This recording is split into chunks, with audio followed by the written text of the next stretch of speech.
بسم اللہ الرحمن الرحیم۔ السلام علیکم، میرا نام ڈاکٹر سائمہ اقبال۔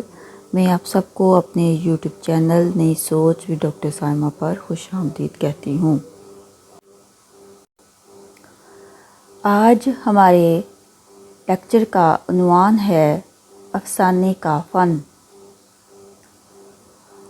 دنیا کی ہر شے کی طرح ادب بھی حالات اور زمانے کے تقاضوں کے ساتھ بدلتا رہتا ہے۔ زمانے کی کروٹوں کے ساتھ فکشن نے بھی کئی روپ بدلے۔ داستان، اس کے بعد ناول اور اس کے بعد افسانہ فکشن کے سفر کے 3 پڑاؤ ہیں۔ داستان، ناول اور افسانہ، ان تینوں میں ایک خصوصیت مشترک ہے اور وہ ہے قصہ۔ قصے کی پیشکش کا انداز ایسا ہونا چاہیے کہ قاری کی توجہ اس پر جمی رہے اور ہر لحظہ وہ جاننے کے لیے بےتاب رہے کہ آگے کیا ہونے والا ہے۔ داستان کو قصے میں قصہ جوڑ کر طول دیا جاتا تھا کیونکہ اس زمانے کا تقاضا تھا۔ عقل کو دنگ کر دینے والے واقعات سامع یا قاری کو گرفت میں لیے رہتے تھے۔ پھر ایسا زمانہ آیا جب طوالت اور حیران کن واقعات کو تیاگ کر حقیقی زندگی کی مرقع کشی فکشن نگار کا مدعا ٹھہرا۔ یوں ناول کا جنم ہوا۔ ناول کا کینوس بہت وسیع ہوتا ہے۔ تخلیق کار اور قاری دونوں سے اس کے مطالبے سخت ہیں۔ لہٰذا فکشن کے کسی ایسے روپ کی تلاش ہوئی جسے لکھنے اور جس کے پڑھنے میں کم جگر کاوی کرنی پڑے۔ اس تلاش کے نتیجے میں مختصر افسانہ وجود میں آیا۔ افسانہ مختصر ہوتا ہے، اس میں زندگی کو پیش کرنے کی گنجائش نہیں ہوتی۔ اس میں زندگی کے کسی ایک رخ اور کردار کے کسی ایک پہلو سے سروکار رہتا ہے۔ اجزائے ترکیبی تو افسانے کے بھی وہی ہیں جو ناول کے ہوتے ہیں، مگر افسانے کا پیمانہ چھوٹا ہوتا ہے، اس لیے ان کے برتنے کا انداز بدل جاتا ہے۔ ان اجزائے ترکیبی کا ذکر کرنے سے پہلے یہ عرض کرنا ضروری ہے کہ اس معاملے میں اہل نظر کی رائیں بدلتی رہی ہیں۔ کچھ عرصہ قبل پلاٹ، کردار، نقطۂ نظر اور وحدت تاثر کے بغیر افسانے کا تصور ہی ممکن نہ تھا، لیکن زیادہ پرانی بات نہیں کہ بغیر پلاٹ کے کہانیاں لکھی گئیں اور وہ نا کہانی کہلائیں۔ کہا گیا کہ آج کے زمانے میں فرد کا وجود ہی کہاں ہے جو افسانے میں کردار پیش کیے جائیں۔ نقطۂ نظر کو ادب کے لیے مہلک قرار دیا گیا، وحدت تاثر کو غیر ضروری کہہ کے رد کیا گیا، علامتی اور تجریدی کہانیاں لکھی گئیں۔ اب پھر کہانی ماضی کی طرف لوٹی ہے، مگر خاصی بدل کر۔ افسانے کے اجزائے ترکیبی۔ پلاٹ سے مراد واقعات یا افسانے میں کوئی ایک واقعہ پیش کیا گیا ہے تو اس کے مختلف اجزاء کی ترتیب۔ افسانے میں کوئی قصہ پیش کرنا تو عام طور پر ممکن نہیں ہوتا، لیکن کسی واقعے یا چند واقعات کے بغیر افسانے کا وجود میں آنا ممکن نہیں۔ اچھے افسانے کی ایک شناخت یہ ہے کہ اس میں ایک لفظ بھی غیر ضروری نہ ہو۔ غیر ضروری تفصیل سے افسانے میں جھول پیدا ہو جاتا ہے اور قاری کی توجہ مرکز خیال پر مرکوز نہیں رہ پاتی۔ انتشار اور پراگندہ بیانی سے احتراز افسانے کی اثر پذیری کے لیے ضروری ہے۔ کردار افسانے کے لیے بھی اس طرح ضروری ہیں جس طرح ناول کے لیے، لیکن افسانے کا پیمانہ مختصر ہونے کے سبب افسانہ نگار کی دشواریاں زیادہ ہیں۔ ناول نگار کو مختلف زاویوں سے کردار پر روشنی ڈالنے اور اسے اجاگر کرنے کا موقع ملتا ہے، جبکہ افسانہ نگار کردار کا کوئی ایک پہلو ہی کامیابی کے ساتھ پیش کر سکتا ہے۔ افسانہ نگار کو بڑی محنت کر کے کردار کو اس طرح تراشنا پڑتا ہے کہ وہ قاری کے دل و دماغ میں گھر کر سکے۔ ناول میں کردار کا ارتقاء آسانی سے دکھایا جا سکتا ہے، جبکہ افسانے میں اس کی گنجائش کم ہوتی ہے۔ اس سے عہدہ برآ ہونے کے لیے بڑی مہارت درکار ہے۔ پریم چند کے افسانے زیور کا ڈبہ، نمک کا دروگا، منٹو کا نیا قانون اور بابو گوپی ناتھ اس کے اچھے مثالیں ہیں۔ بعض نئے افسانہ نگار کردار نگاری کو اہمیت نہیں دیتے۔ ان کا کہنا ہے کہ آج ایسا انسان کہاں ہے جو ہیرو کی جگہ لے سکے۔ غلام عباس کی کہانی آنندی میں کوئی ہیرو یا مرکزی کردار نہیں ہے۔ افسانوں میں انسان کے علاوہ چرند پرند کو بھی کرداروں کے طور پر پیش کیا گیا ہے۔ نقطہ نظر: نقطہ نظر سے کسی انسان کو مغفر نہیں، خاص طور پر مصنف کو، کیونکہ وہ زیادہ حساس و باشعور ہوتا ہے۔ یہ الگ بات ہے کہ ایک اچھا فنکار اپنا نقطہ نظر قاری پر تھوپتا نہیں۔ اس کی کوشش یہ ہوتی ہے کہ وہ کھل کر کچھ نہ کہے، بلکہ اپنی تخلیق کو اس طرح پیش کرے کہ فنکار کے دل کی بات آپ سے آپ قاری کے دل میں آ جائے۔ مثلا منٹو نے ہندو مسلم فسادات سے متعلق افسانے سیاہ حاشیے اس طرح پیش کیے کہ قاری کو فرقہ پرستی سے نفرت ہو جاتی ہے۔ پریم چند کا افسانہ نمک کا دروگا پڑھ کر ہمارے دل میں دیانتداری اور اصول پرستی کی قدر بڑھ جاتی ہے۔ ماحول اور فضا: ماحول اور فضا کے مختصر افسانے میں بڑی اہمیت ہے۔ فضا آفرینی کامیاب افسانہ نگاری کے لیے بہت ضروری ہے۔ اس سے کہانی کی تاثیر میں اضافہ ہو جاتا ہے۔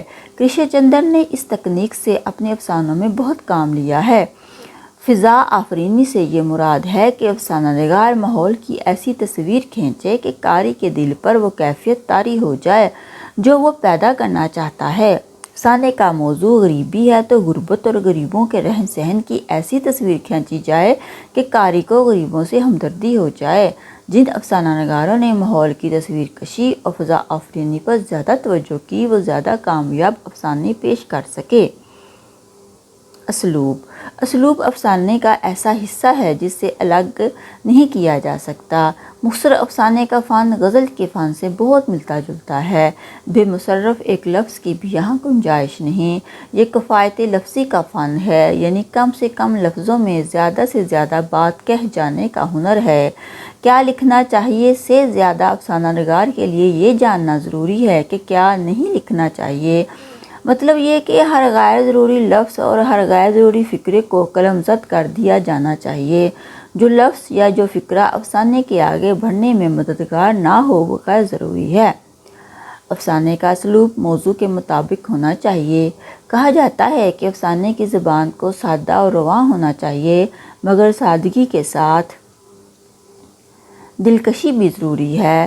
لیکن بعض افسانہ نگار ایسے زبان لکھتے ہیں کہ قاری یا سامعین ایک ایک فکرے پر اس طرح داد دیں جیسے مشاعرے میں شعر پر دی جاتی ہے۔ یہ رویہ بہرحال غلط ہے۔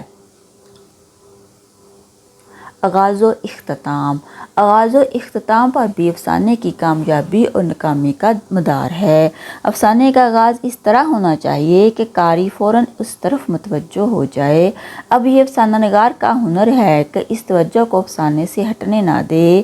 ہر لحظہ یہ تجسس باقی رہے کہ اب کیا ہونے والا ہے، اور جب کہانی ختم ہو تو اس طرح کہ پڑھنے والا مدتوں اس کی گرفت سے نکل نہ سکے۔ بعض روسی افسانہ نگاروں نے ایسی کہانیاں لکھی ہیں کہ جب وہ کاغذ پر ختم ہو گئیں تو قاری کے ذہن میں شروع ہو گئیں، یعنی ان کے ذہن میں ایک ایسا سوالیہ نشان ابھر آیا کہ مدتوں اس کا جواب ڈھونڈتے رہے۔ وحدت تاثر کو کہانی کی اساس کہا جاتا ہے۔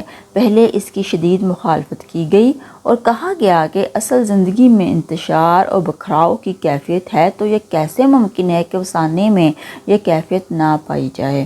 وحدت تاثر سے یہ مراد ہے کہ افسانے سے قاری کے ذہن پر کوئی ایک کیفیت طاری ہو۔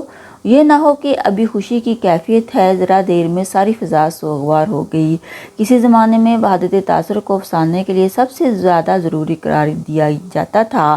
آج بعض لوگ اس کے حامی ہیں تو بعض اس کے مخالف۔ افسانے کا ارتقاء: مختص افسانہ مغرب کی پیداوار ہے۔ وہاں پنپنے کے بعد ہی یہ ہمارے ملک میں درآمد کیا گیا۔ 19ویں صدی کے آغاز میں امریکہ کے ایک مصنف واشنگٹن ارون نے اسکیچ بک لکھ کر اس صنف کی بنیاد ڈالی۔ اس کے بعد نیتھنل ہاتھرن کے ہاتھوں اس نے فروغ پایا۔ ہاتھرن نے بیان کی ندرت اور حسن کاری کو افسانے کی بنیادی شرط قرار دیا۔ ایڈگر ایلن پو افسانے کی تاریخ میں تیسرا اہم نام ہے۔ انہوں نے وحدت تاثر اور ہم آہنگی کو افسانے کے لیے لازمی ٹھہرایا۔ جلد ہی یہ ادبی صنف ہر طرف مقبول ہو گئی۔ امریکہ، روس، انگلستان اور فرانس میں بڑے بڑے افسانہ نگار پیدا ہوئے۔ ان میں ڈکنس، اسٹونس، Anatole France, Marcel Proust, Gorky, Chekhov, Maupassant نے عالمگیر شہرت پائی۔ 20ویں صدی سے پہلے ہمارے ادب میں مختصر افسانے کا وجود نہیں تھا۔ 19ویں صدی کے شروع میں قصص مشرق کے نام سے ڈاکٹر جان گلکرسٹ نے ایک کتاب تیار کی تھی جس میں اس زمانے کے چھوٹے چھوٹے قصوں کو جو عوام میں مقبول تھے جمع کر دیا تھا۔ مولوی نذیر احمد نے بھی بعض چھوٹی چھوٹی کہانیوں کو اثر نو لکھ کر منتخب الحکایات کے نام سے پیش کیا تھا، مگر ان دونوں کتابوں میں جو چھوٹے چھوٹے قصے شامل ہیں وہ مختصر افسانے کے ذیل میں نہیں آتے۔ راشد الخیری اور سجاد حیدر یلدرم کو بعض اصحاب نے اردو کے اولین افسانہ نگار کہا ہے، لیکن فنی نقطہ نظر سے جائزہ لیا جائے تو پریم چند اردو کے پہلے افسانہ نگار قرار پاتے ہیں۔ اہم افسانہ نگار: پریم چند، سجاد حیدر یلدرم، راشد الخیری، نیاز فتح پوری، سلطان حیدر جوش، مجنو گورکھپوری، احمد علی، سجاد ظہیر، کرشن چندر، راجندر سنگھ بیدی، سعادت حسن منٹو، ممتاز مفتی، غلام عباس، انتظار حسین، ہاجرہ مسرور، خالدہ حسین، اقبال متین، بلراج مینرا، مرزا احمد بیگ اور سید محمد اشرف وغیرہ وغیرہ خاص طور پر قابل ذکر ہیں۔ اس کے علاوہ اور بھی بہت سے افسانہ نگار ہیں، لیکن میں نے چند اہم افسانہ نگاروں کے نام یہاں لکھے ہیں۔ تو یہاں پہ لیکچر کا اختتام ہوتا ہے۔ مجھے امید ہے کہ آپ لوگ یہاں پر داستان، ناول اور افسانے میں جو فرق ہے اس کو سمجھ گئے ہوں گے، اور افسانے کے معنی و مفہوم کے ساتھ ساتھ افسانے کے اجزائے ترکیبی اور افسانے کا ارتقاء اور اہم افسانہ نگاروں کے بارے میں بھی جان چکے ہوں گے۔ تو اس کے ساتھ ہی مجھے اجازت دیں۔ اللہ حافظ۔